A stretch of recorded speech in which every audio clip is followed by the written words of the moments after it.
All right, guys, we're out here in the garage changing the oil in the race car.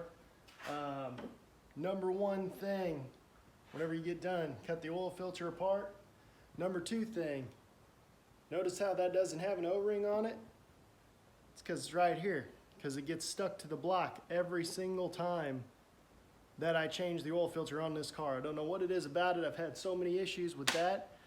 Make sure that you always check that no matter what, because if something happens and you get a double up on an oil O-ring on the oil filter, then you're just going to have oil spray everywhere. It's going to be absolutely terrible. You're going to lose a ton of oil out of your motor.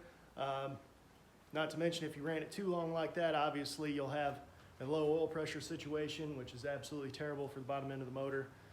Anyways, we're getting ready to cut this guy apart, make sure there's no trash in it. I don't think there will be, because I just looked at the oil and drained it out in the sunlight and put it in another jug that I use to bring to the dump site and get rid of it.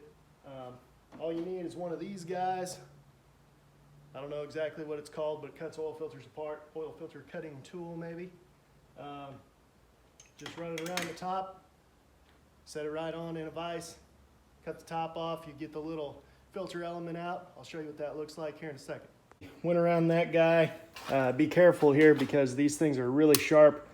My dad actually got oil one time in his bloodstream, and I guess if you don't take care of that immediately, obviously it can kill you, but his hands swell up about 5 times the size, so always be careful about that. So you get your filament out, and you just look through each one of these pleats in the sunlight. You just spread them apart, make sure there's nothing inside as far as shininess. It looks like there is in there on the video, but that's just because the light's reflecting funny. And then you always want to look at the bottom in there also. So before I make any more of a mess, I'm just going to go out into the sunlight, spread every one of those pleats out, make sure there's nothing in it that looks like bearing material. It's typically copper. And if not, then we'll call it good and we'll run it another 25 runs and see what happens. I should mention also, guys, that at the same time, you're always going to find some sort of little material in your oil filter, because that's what it's actually for, obviously, is filtering the oil. So you will always find just a little bit of trash in there.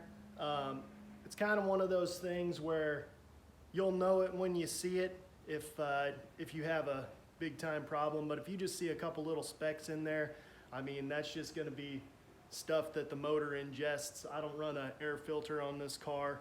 I probably should, but I don't. So that stuff obviously all gets trapped in the oil. That's another thing that oil does, is it actually works as a detergent, where it actually holds stuff in itself so it doesn't cause more issues down the road. And can inevitably get drained out. So as you can see, my sidekick here is ready to go inside. So that's what we're gonna do. Talk to you guys later. Bye.